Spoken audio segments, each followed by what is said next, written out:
Et bonjour à tous. Donc, effectivement, je vais vous présenter aujourd'hui quelques éléments sur l'analyse du cycle de vie des services numériques. Alors, je vais vous partager mon écran.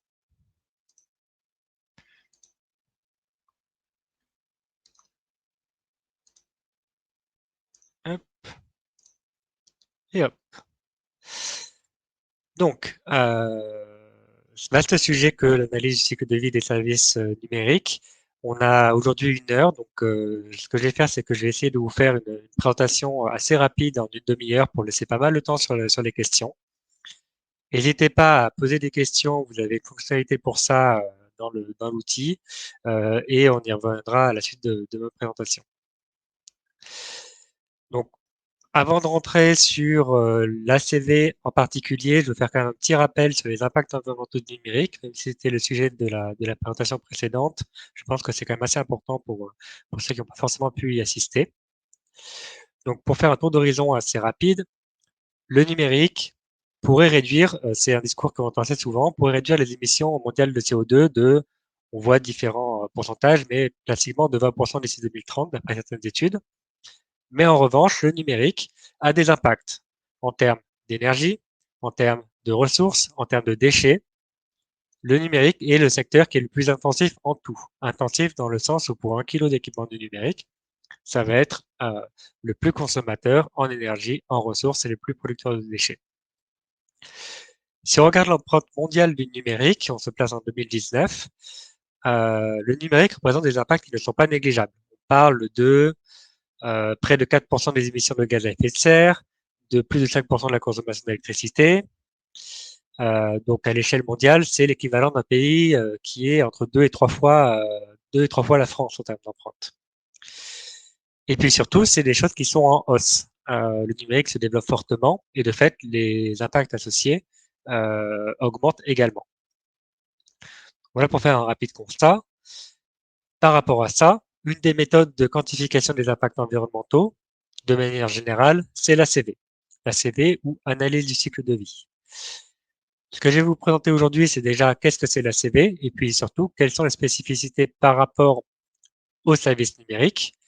Et enfin, un dernier point sur les limites de l'ACV. Qu'est-ce que l'ACV permet de faire, mais aussi qu'est-ce qu'elle ne permet pas de faire et comment des fois s'en extraire pour aller plus loin. Alors, je vais commencer par une définition, une présentation de l'ACV. Je vais faire une présentation théorique et puis je vais l'illustrer tout au long comme un fil rouge en fait, à travers une étude qui est l'étude ADEMARCEP sur l'évaluation environnementale des équipements et infrastructures numériques en France.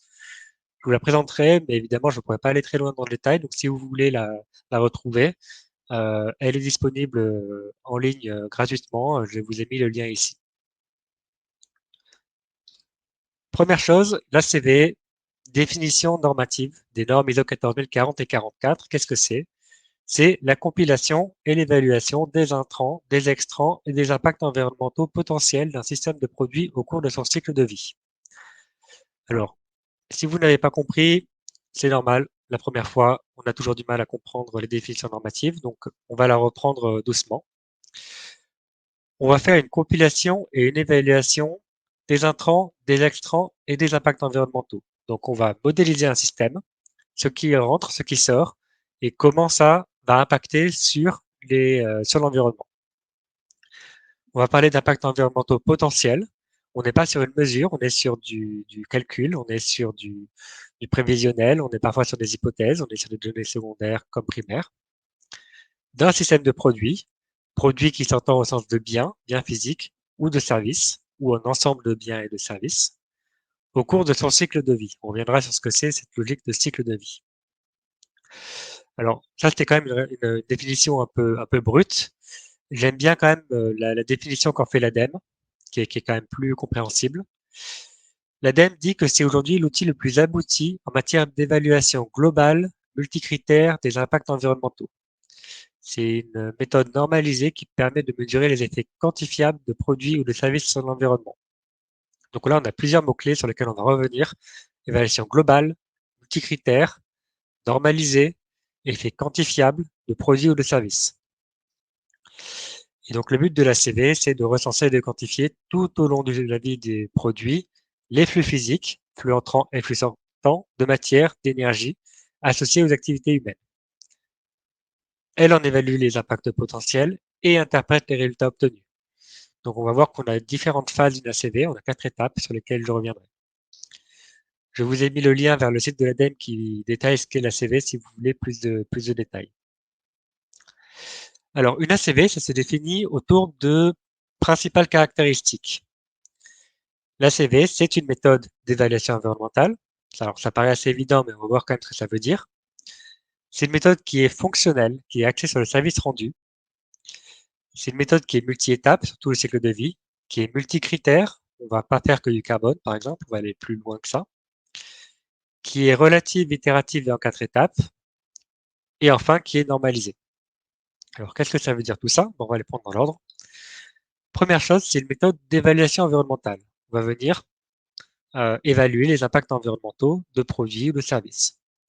Alors, il y a plein de méthodes d'évaluation environnementale qui existent, hein. On a le bilan carbone, on a la DPE, on a les mesures de qualité de l'air, on a des tonnes et des tonnes de méthodes qui ont différents usages. Il y a un moyen de les classer, c'est sur 2 axes. Un axe monocritère vers multicritère et un axe qualitatif vers quantitatif. Et l'ACV est effectivement, si on considère les critères quantitatifs et multicritères, l'ACV est aujourd'hui la méthode la plus aboutie pour faire ça. Ce qui ne veut pas dire qu'elle est toujours la plus pertinente. Loin s'en faut, des fois d'autres méthodes sont plus intéressantes. Ensuite, c'est une approche qui est fonctionnelle. Qu'est-ce que ça veut dire? Ça veut dire que, évidemment, on s'intéresse souvent à un produit ou un service, mais avant toute chose, on va s'intéresser à la fonction qu'il remplit, le service qu'il rend. L'exemple que je prends souvent, c'est l'exemple de la peinture. Le but n'est pas d'avoir un pot d'1 kilo de peinture chez soi. Le but, c'est de peindre un mur. Et mon service, c'est le fait que le mur est peint avec un niveau de qualité, avec un niveau de durabilité qui me convienne. La même chose peut se considérer par exemple pour le déplacement. Le but n'est pas d'avoir une voiture, le but c'est par exemple de faire le déplacement domicile-travail. Et je peux comparer une voiture, le transport en commun, le vélo, la marche, etc., etc., en fonction de mes besoins, en fonction de ma distance, en fonction de la fréquence, en fonction de plein de choses. Donc ça, c'est assez important, c'est assez central à la CV et ça sera assez redondant dans les services numériques également. Alors pour illustrer ça, ce qu'on a utilisé par exemple dans l'étude de l'ADEME ARCEP sur l'impact du numérique en France, il y a eu 2 unités fonctionnelles. Le premier, c'était utiliser les équipements et systèmes basés en France liés aux équipements et infrastructures numériques sur un an, donc à l'échelle française globale. Et le second, c'est utiliser les équipements et systèmes basés en France liés aux équipements numériques sur un an par habitant, donc ramené à un habitant. Autre critère, c'est une approche cycle de vie. Cycle de vie, qu'est-ce que ça veut dire? Ça veut dire quand on a un produit, on a une voiture par exemple, on va prendre en compte tous les impacts depuis l'extraction des matières premières jusqu'à le recyclage ou l'enfouissement ou l'incinération ou autre, en passant par la fabrication, sa distribution, éventuellement et période d'installation, son usage et sa fin de vie. Alors pour les services numériques, c'est un peu plus délicat parce que un service n'a pas en soi forcément de vie définie. Un service peut être amené à être un service continu. Si je prends par exemple un service de mail, il n'a pas vocation à s'arrêter. En revanche, on va dire que les équipements constitutifs du service, qu'on peut découper suivant 3 tiers, terminaux, réseaux et data center, auxquels on pourrait ajouter éventuellement la partie ressources humaines, ces équipements-là ont chacun leur propre cycle de vie qui peut être décomposé. Et c'est ça qu'on va venir faire dans une logique cycle de vie. Alors, à quoi ça sert de faire ça? Ça sert à éviter les transferts de pollution. Typiquement, je vais prendre l'exemple d'un véhicule thermique. Un véhicule thermique a des impacts sur la fabrication, des impacts sur la fin de vie, mais avant tout des impacts sur l'usage. Si on passe sur un véhicule électrique, là, on aura moins d'impact sur la phase d'usage ou des impacts différents, mais on va augmenter les impacts sur la phase de fabrication parce que l'électronique, parce que les batteries. Et donc le but n'est pas de dire là, un tel est mieux qu'un autre. Le but est de dire, si on ne prend pas en compte tout le cycle de vie, on va passer à côté d'impact. Et peut-être qu'on aura des conclusions qui seront faussées. Dans le secteur du numérique, ça se voit à travers, par exemple, une différence entre un logiciel on-premise et un logiciel dans le cloud, où on aura des impacts qui vont être localisés différemment. D'un côté, ils seront uniquement dans les terminaux, et d'un autre côté, ils seront également en partie dans le réseau et dans les data centers. Donc, il faut bien prendre en compte tous les tiers pour s'assurer qu'on ne passe pas à côté d'impacts qui pourraient être importants. Toujours pour illustrer ça, à travers l'étude ADEME-ARCEP, dans le cadre de cette étude, 4 étapes ont été retenues. La fabrication, la distribution, l'utilisation et la fin de vie. Ont été mis de côté tout ce qui a trait aux équipes ou aux ressources humaines qui ont été considérées hors périmètre. Ensuite, on a l'approche multicritère quantitatif. Donc, multicritère, ça veut dire qu'on va venir quantifier différents impacts environnementaux. Pas uniquement le réchauffement climatique ou pas uniquement la consommation d'énergie, mais tout un panel de critères. Aujourd'hui, on en a une quinzaine, vingtaine de critères différents qui peuvent être calculés pour couvrir tous les impacts environnementaux potentiels.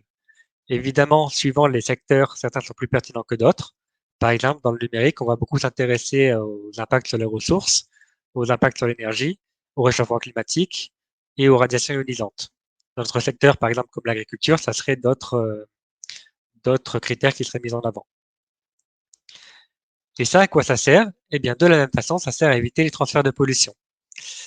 Par exemple, entre un véhicule essence, un véhicule diesel et un véhicule électrique, les impacts ne seront pas forcément les mêmes sur les mêmes catégories d'impact. Si on prend uniquement le réchauffement climatique, un véhicule diesel aura moins d'impact qu'un véhicule essence et un véhicule électrique aura encore moins d'impact.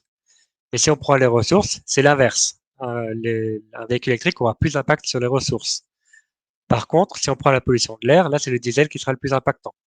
Et du coup, ça amène à se poser ces questions, de dire bah, finalement comment je fais un choix par rapport à quels critères et comment je décide.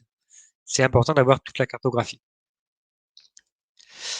Dans le cadre de l'étude ADEME-ARCEP, on a retenu un panel d'indicateurs comme étant identifiés les plus pertinents pour le secteur du numérique qui sont listés ici. Je ne vais pas aller dans le détail. Ensuite, c'est une étape qui est normalisée. Normalisée, ça veut dire elle est portée par des normes. En l'occurrence, les deux principales, c'est les normes ISO 14040 et ISO 14044 qui définissent ce qu'est l'ACV. Donc, beaucoup de choses que je vous dis aujourd'hui sont basées sur ces normes-là, même si elles sont adaptées au service numérique. Et enfin, c'est une méthode qui est relative, itérative et en 4 étapes. Alors, quelles sont ces 4 étapes-là? C'est les 4 étapes qui sont normées. On a une première étape qui est la définition des objectifs et du champ de l'étude. Qu'est-ce qu'on veut adresser? Quel est le périmètre? Qu'est-ce qu'on inclut? Qu'est-ce qu'on exclut? Etc. Puis une phase d'inventaire qu'on appelle aussi phase de collecte de données. Là, on va dire, bah, voilà, je dois modéliser mon système physique, je dois en faire une modélisation. Et donc, je dois collecter un certain nombre de données. Et potentiellement, pour les données que j'ai pas, je vais devoir faire des hypothèses ou utiliser des proxys. On a une troisième étape qui est une étape d'évaluation de l'impact. C'est transformer cette modélisation physique en modélisation d'impact environnementaux. C'est ça qui va nous donner les résultats d'impact bruts en disant, ben voilà, ce produit-là, c'est X kg de CO2 sur le réchauffement climatique et c'est d'autres indicateurs d'impact.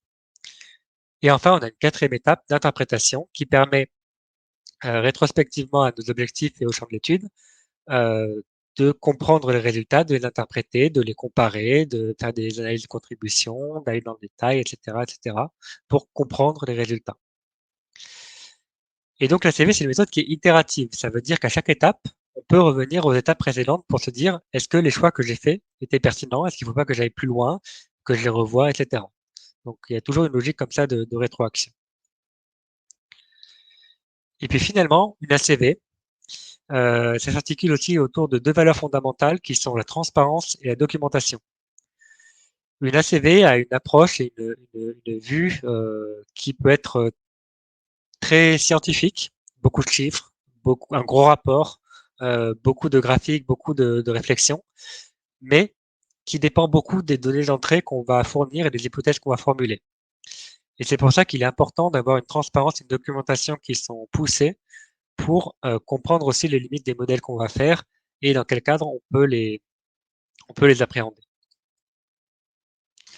Alors, tout ça, c'était un peu théorique, donc ce que je vous propose, c'est de vous faire une petite présentation d'un rapport d'ACV. Donc, je vous disais, l'évaluation environnementale du numérique en France. Alors, je vais pas rentrer dans tout le détail parce que c'est un gros rapport, mais je vais vous montrer les principales étapes et puis surtout les résultats. Qu'est-ce qu'on peut avoir dans une ACV. Donc, en termes de construction du rapport, au-delà de la présentation du contexte et de l'explication de ce qu'est l'ACV, on va retrouver les 4 étapes que je vous ai présentées. Définition des objectifs et du périmètre de l'étude, la phase de collecte des données, les résultats et puis l'interprétation, avec ici une analyse de contribution et des analyses de sensibilité. Alors à quoi ça ressemble? Je vais aller directement aux résultats. On va avoir dans un premier temps des résultats bruts, chiffrés. Par exemple, le réchauffement climatique, l'impact du réchauffement climatique, c'est 1,69 10 puissance 10 kg CO2 équivalent pour le numérique en France sur un an. Donc voilà, on a un certain nombre de chiffres comme ça qui, de manière brute, finalement, ne servent pas à grand-chose. Ils vont servir dans leur interprétation pour comprendre d'où viennent ces impacts, avoir des éléments de comparaison, etc. Et c'est ce qui est fait par la suite du rapport. Je vais aller directement au premier graphique. Par exemple, ici, premier niveau d'analyse, on voit qui des terminaux de réseau ou des data centers représentent la majorité des impacts. Et c'est là qu'on peut dire, par exemple, que c'est les terminaux qui représentent la majorité des impacts sur le numérique en France. De la même façon, on peut décomposer suivant les phases du cycle de vie, entre la fabrication, la distribution, l'utilisation et la fin de vie. Et là, on se rend compte que c'est plutôt la fabrication et l'utilisation qui représentent la majorité des impacts. Et puis après, on peut avoir encore tout un tas d'interprétations pour voir qu'est-ce qui va générer les impacts, de quelle façon, quels équipements. Là, par exemple, on rentre dans quels terminaux vont générer le plus d'impact entre les ordinateurs, les téléphones, etc., etc. On peut vraiment aller loin dans l'analyse. L'idée, c'est d'avoir une logique de Pareto, à savoir 80-20, de dire quels sont les 20% des causes qui génèrent 80% des impacts. Et ça peut orienter une démarche d'éco-conception, par exemple, qui va être précise et orientée. On va orienter les efforts vers là où on peut avoir des gains importants, plutôt que euh, de chercher à faire de l'éco-conception sans connaître les impacts et peut-être de dilapider ses efforts dans des choses qui n'auront pas forcément d'importance par la suite. Voilà, je vais pas aller plus loin dans le rapport. Je vous laisserai me poser des questions là-dessus si vous le souhaitez par la suite. Je vais continuer par un petit point maintenant sur la réglementation. Où en est-on sur, dans le secteur du numérique sur la réglementation qui a trait de près ou de loin à la CV? Alors, ça reste assez nouveau. Jusqu'à il y a 2 ans, il y avait rien du tout. Aujourd'hui, il y a quelques réglementations que je vais vous présenter et puis quelques réglementations prospectives également. La première chose, c'est la loi AGEC, loi anti-gaspillage et économie circulaire, qui traite de beaucoup de sujets, mais qui a un point sur le numérique, et notamment un point particulier que je vais vous mettre en avant, c'est le fait que les opérateurs de la fourniture d'accès Internet ont déjà d'ailleurs commencé à communiquer sur les impacts CO2 de, de la consommation de données, donc réseau fixe, réseau mobile. Donc là, quand vous avez, généralement c'est sur la facture, quand vous recevez votre facture ou sur votre application, vous avez votre consommation de données et les impacts sur le réchauffement climatique associés. Pourquoi ça c'est relié à la CV? Parce que l'ADEME, quand ils ont mis en place la méthodologie de calcul, se sont basés sur une méthode ACV. Donc aujourd'hui, enfin les opérateurs font des ACV des impacts de leur réseau. Et ça a permis également d'avoir une base méthodologique au niveau de l'ADEME pour faire des ACV de services numériques de manière globale. Qu'est-ce que ça a entraîné? Ça a entraîné la création de nouvelles règles sectorielles. Il y en a deux là qui vont être publiées dans les jours qui viennent. Une sur réseau et téléphonie entreprise et l'autre sur data center et cloud. Et donc, ils pourront alimenter ceux qui veulent faire des ACV, mais aussi, du coup, par ailleurs, ceux qui vont utiliser des ACV euh, de ces secteurs-là. Ensuite, on a la feuille de route numérique et environnement du gouvernement qui liste un certain nombre de choses, mais également certaines choses liées à l'ACV. Donc, je ne vais pas toutes les lister. Je vous encourage par contre à jeter un œil à ce document qui est assez complet et qui permet bien de comprendre, de comprendre tous les, toutes les pistes de réflexion et toutes les éventualités réglementaires qui pourraient arriver dans les années qui viennent. Ensuite, la réglementation, certaines réglementations indiquent que l'ADEME doit délivrer des rapports sur les impacts environnementaux de certains services numériques. Donc, je vous en ai mis 4 ici, 3 ont été publiés, je vous ai mis les liens, et un quatrième va démarrer en février. Donc, on a un premier que je vous ai montré sur l'évaluation environnementale des équipements et infrastructures numériques en France. Un second sur l'impact environnemental de produits reconditionnés. Un troisième qui a été publié très récemment sur l'impact environnemental de la digitalisation des services culturels, streaming, vidéo en ligne, choses comme ça. Et un dernier donc qui va démarrer là bientôt sur l'étude de la publicité en ligne, qui doit démarrer en février 2023 et être livré en 2024 de mémoire. Dernière réglementation au niveau français qui n'est pas directement reliée à la CV mais qui a quand même une logique assez proche, euh, qui, euh, qui est effective à partir du 1er janvier, c'est sur la compensation carbone et les allégations de neutralité carbone dans la publicité. C'est tout secteur, ça inclut aussi le numérique, et qui dit que pour communiquer sur la neutralité carbone d'un produit ou d'un service, il faut mettre à disposition plusieurs éléments, dont un bilan des émissions de gaz à effet de serre couvrant l'ensemble du cycle de vie, qui doit être mis à jour tous les ans, une trajectoire et les modalités de compensation. Et du coup, ça modifie pas mal l'écosystème autour de la compensation carbone. Mais ce qui est intéressant, c'est que euh, certains, évidemment, certaines sociétés vont faire marche arrière sur leurs allégations. Ça a été par exemple le cas de Google qui a modifié son allégation en disant, en passant de neutre en carbone depuis 2007 à objectif net zéro en 2030. Certains vont jouer le jeu et publier des documents. Et là, je vous encourage vivement à suivre ce qui se passe parce que ça peut donner des informations très utiles. Et puis évidemment, il risque également d'y avoir des amendes qui vont être prononcées. Dernier point réglementaire, ce qui se passe au niveau européen. Il y a une chose qu'il faut surveiller, j'ai envie de dire, dans les veilles réglementaires, c'est l'affichage environnemental européen, PEF, OEF, Product Environmental Footprint et Organization Environmental Footprint. C'est un sujet qui est en expérimentation depuis 2013, qui concerne tout type de produits, mais dont on nous promet qu'elle doit passer dans la réglementation européenne prochainement.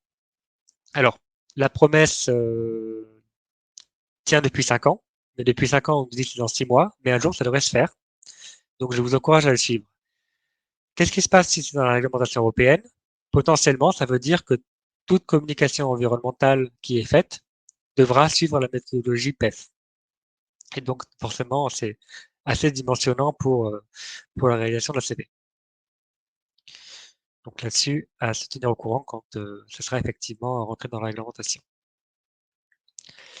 Voilà pour la partie strictement ACV et réglementaire. J'ai un dernier point que je veux vous présenter avant qu'on passe aux questions. C'est pour aller plus loin, pour s'extraire un petit peu de l'ACV, pour voir aussi l'ACV, c'est un bon outil, mais c'est un outil qui a ses limites. Des fois, il faut savoir s'en extraire pour mieux comprendre les impacts. Première chose, il faut toujours revenir aux besoins. Pourquoi un service numérique? Pourquoi du numérique? Pourquoi pas d'autres types de, de, de réponses à une problématique? Et puis surtout, le sujet, c'est qu'il ne faut pas inverser le besoin, la fonction, la solution. La solution doit correspondre à la fonction qui doit s'adapter aux besoins et pas l'inverse. C'est ce que j'ai mis ici. Alors, qu'est-ce que ça veut dire? Je vais reprendre l'exemple de la voiture. Souvent, quand on réfléchit à la voiture, on est au niveau solution. On dit, bon, bah, la voiture, ok, ça pollue. Qu'est-ce qu'on peut faire? La voiture électrique, les transports en commun, etc. Là, on est dans une logique d'éco-conception. Si on revient à la fonction, effectivement, c'est se déplacer. Donc là, on peut sortir de purement une approche technique. On peut rentrer dans une approche où on a différents modes de transport. Donc, on inclut le bus, on inclut le vélo, on inclut la marche à pied, etc. On peut même aller plus loin dans une logique développement urbain, révision des plans locaux d'urbanisme, parce qu'on est vraiment à la fonction de se déplacer qu'on va chercher à optimiser. Donc là, on voit qu'on s'extrait vraiment de la solution technique. Et on peut même aller encore plus loin et remonter aux besoins. Le besoin, quand on se déplace, c'est pas de se déplacer pour le plaisir de se déplacer, ou du moins c'est assez rare. Généralement, on se déplace parce que on veut aller au travail, donc on veut travailler, on veut que ses enfants soient à l'école, on veut faire les courses, plein de raisons. Mais du coup, notre besoin qui est rempli par la voiture, c'est pas de se déplacer, c'est par exemple de travailler. Et donc là, pareil, on peut envisager d'autres solutions pour travailler, typiquement ce qu'on a eu pendant le Covid à travers le télétravail, d'autres approches. Et du coup, c'est vraiment important de revenir à chaque fois aux besoins pour éviter de, de se, de s'engoncer dans une solution technique qui finalement est plus forcément pertinente. Donc, une fois qu'on a défini le besoin, on revient à la fonction avec ce que je vous ai montré sur l'unité fonctionnelle. Alors, la fonction sur un service numérique, ça peut être quand même un peu compliqué. Il faut voir les choses. Pourquoi? Parce que on peut avoir plusieurs acteurs, plusieurs usages. Typiquement, je prends un service de vidéo à la demande. Il peut être utilisé sur ordinateur, sur tablette, sur smartphone, avec réseau fixe, avec réseau mobile, sur différentes architectures serveurs, etc. Donc, qu'est-ce qu'est regarder une vidéo en ligne? Ben, c'est un peu plus compliqué que ça. Il faut se pencher sur la question. Et puis, un service numérique peut avoir plusieurs fonctions. Typiquement, si je prends un réseau social, il a plusieurs fonctions. Il a une fonction pour ses utilisateurs, échange d'informations en format texte, photo, vidéo. Et puis, pour son gestionnaire, il a une fonction de collecte des données utilisateurs et de maximisation des revenus publicitaires. On voit que c'est pas du tout les mêmes fonctions qui sont portées par le même service. Qu'il faut avoir quand même une réflexion autour de ça pour pour réfléchir au sujet et pas passer à côté de fonctions qui sont essentielles pour comprendre un service numérique. Et finalement, si je reviens sur mon graphique besoin, fonction, solution, dans une logique de réduction des impacts, on peut mettre en place des actions de réduction. Et là, pour intégrer un petit peu de vocabulaire, quand on intervient à ces différents niveaux, on va avoir différents leviers d'action et différents noms pour ces actions de réduction. Le premier, au niveau solution, c'est ce qu'on appelle tout bêtement l'éco-conception. On optimise un produit, potentiellement dans le changement complètement, mais sans changer sa fonctionnalité. Ensuite, si on diminue la fonction, là on est dans une logique de sobriété. On se déplace moins, on chauffe à 19 degrés au lieu de chauffer à 20, etc., etc. Et si on est dans une logique de réduction du besoin, là on arrive dans ce qu'on va appeler la décroissance. On diminue notre besoin, donc on enlève des fonctions. La CV, qu'est-ce qu'elle fait? Elle va traiter ce périmètre-là, la solution entièrement, et la fonction si on l'applique entièrement. Et par contre, la CV ne traite pas, n'a pas vocation à traiter de la question du besoin. La CV est agnostique par rapport au bien fondé d'une solution technique. Elle dira que les impacts d'un véhicule, c'est tant. Elle dira pas si ce temps, c'est bien ou c'est pas bien. Excusez-moi. Autre sujet, la question des effets directs et des effets indirects. Je vous ai présenté quels sont les effets directs, c'est les impacts sur le cycle de vie d'un produit ou d'un service, sur les différents tiers, etc. C'est bien de le prendre en compte. Mais il y a aussi des effets indirects. Les effets indirects, c'est d'autant plus vrai pour les services numériques.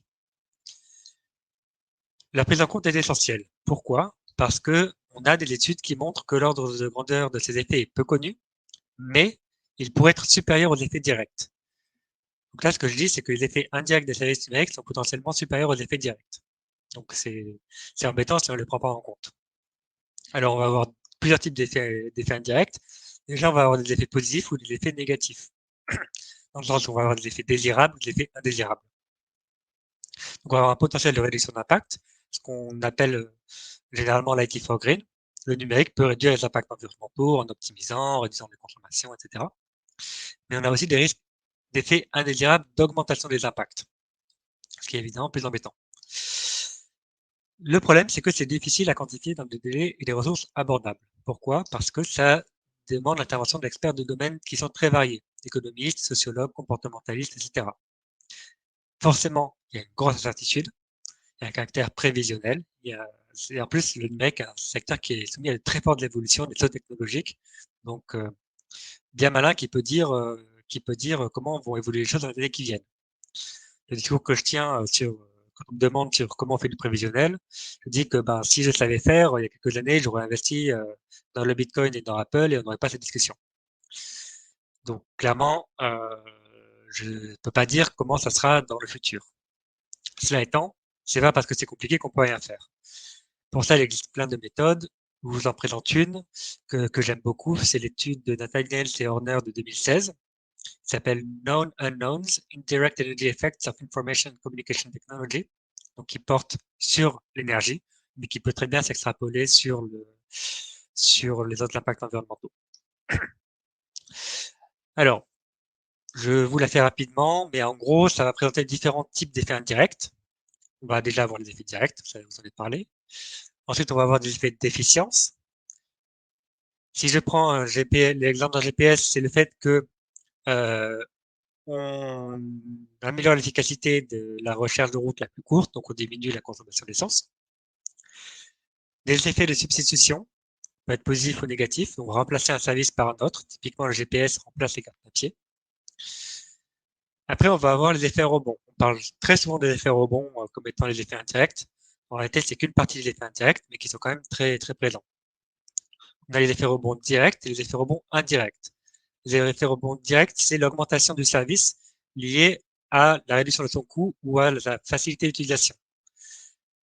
Je me déplace, ça coûte moins cher de me déplacer, j'évite la congestion, je vais plus me déplacer. Et ensuite, on a les effets rebonds indirects. Je vais économiser du temps, je vais économiser de l'argent, je vais le dépenser dans autre chose. Typiquement, c'est j'ai isolé mon logement, je consomme moins d'électricité ou de gaz, je gagne de l'argent, donc je vais pouvoir partir en vacances aux Bahamas en prenant l'avion. Ben là, on a un effet rebond indirect qui fait qu'on perd les gains qu'on a engendrés. Et puis ensuite, on va avoir les changements économiques structurels, puis les transformations systémiques qui là sont vraiment globaux, vont faire des modifications profondes de l'économie, voire de la société. Le GPS permet l'arrivée des véhicules autonomes, et puis les véhicules autonomes modifient les schémas et les habitudes de choix de lieu de vie et de travail, etc. Alors ça paraît assez fort de dire on modifie la transformation, on modifie complètement la société, mais en réalité, dans les services numériques, ça a fortement été le cas. Si je prends l'exemple d'Internet, des smartphones, de la visio, on voit que ça a fortement chamboulé nos vies tout entières, et donc ça a eu des impacts environnementaux conséquents sur de nombreux domaines qui sont très difficiles à appréhender. Si vous voulez aller plus loin sur la question des effets indirects, je vous encourage à lire un article de Gauthier Roussel qui a publié il y a quelques mois, qui est vraiment complet sur le sujet et qui, qui vous dira tout ce que vous avez besoin de savoir sur le sujet. Autre point intéressant, la différence entre coût de possession et coût d'usage, qui est assez forte dans le secteur du numérique, et qu'on appréhende assez bien à travers la différence entre l'achat d'un CD et le streaming de musique. De manière classique, sur un produit physique, on a des impacts liés aux phases de production, distribution, installation et fin de vie. L'usage, c'est que de la consommation d'énergie. Alors que pour un service dématérialisé, tous les impacts sont sur la phase d'usage. Si on n'utilise pas, ça n'a pas d'impact. Par contre, ça aura un impact qui sera peu ou prou proportionnel à l'usage. Donc finalement, on passe d'une modification d'une partie des causes d'impact depuis un coût de possession.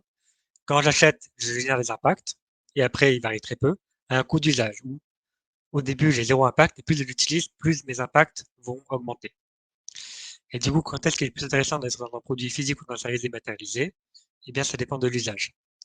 On évite toujours en ACV de manière globale de dire qu'un produit est meilleur qu'un autre. Ça va être par rapport à l'usage que j'en ai, il va être meilleur ou moins bon. Ensuite, on a la question du coût moyen et du coût marginal. Alors, là, l'exemple aussi, c'est un service de mail qui va utiliser les terminaux, ordinateur, smartphone, mais le service de mail n'est pas directement la cause de la production de ces terminaux, parce que ces équipements seraient acquis et produits dans tous les cas. Même s'il n'y avait pas de mail, on aurait des smartphones. Et c'est pas le fait qu'il y ait des mails qui fait qu'on ait des smartphones, c'est le fait qu'il y a un ensemble de fonctions dans un même produit. La problématique, c'est que pour les services numériques, généralement, ils partagent des équipements avec d'autres services. Et ces équipements sont généralement indépendants au service lui-même. Et du coup, deux questions, deux visions. Soit on a un calcul de coût moyen, les impacts liés à la pollution des équipements déjà utilisés sont affectés, alloués au service par rapport à une clé d'allocation. Le smartphone va l'utiliser pendant 5 minutes par jour sur les mails, donc je vais prendre une proportion de la fabrication du smartphone pour les impacts. Et on a une réflexion coût marginal, qui est le coût lié à l'accroissement des impacts environnementaux suite à la mise en place du service. Si j'ai déjà mon terminal, le fait de rajouter un service ne va pas produire le terminal. Donc je peux éliminer ces impacts-là et considérer que c'est juste un accroissement. Alors, les deux approches sont intéressantes, mais elles permettent de mettre en avant différentes choses. C'est deux questions à se poser à deux moments. Finalement, il y a une question à se poser au moment de l'achat du matériel. Il faut mutualiser l'équipement, aller vers du reconditionné, allonger la durée de vie, etc. Et une question à se poser au moment de la création des services numériques pour réduire le besoin de ressources matérielles, assurer la rétrocompatibilité, etc. Donc plusieurs levées d'action par plusieurs acteurs à différents moments. Il faut avoir ces différentes visions. Donc pour résumer, avant qu'on passe aux questions, s'il y a quelques messages à sortir d'aujourd'hui, c'est que premièrement, l'ACV, c'est un outil qui est très intéressant pour évaluer les impacts environnementaux des services numériques, mais il ne reste qu'un outil avec des limites et des fois il est nécessaire d'aller plus loin, de s'en extraire. Les services numériques entraînent des changements majeurs dans la société qui est difficile d'appréhender. Donc là, il faut être vigilant par rapport à ça. Et les réglementations françaises et européennes évoluent rapidement sur le sujet. Il faut être vigilant et faire une veille sur le sujet parce que d'une année à l'autre, ça peut changer fondamentalement. Je vous remercie pour votre attention.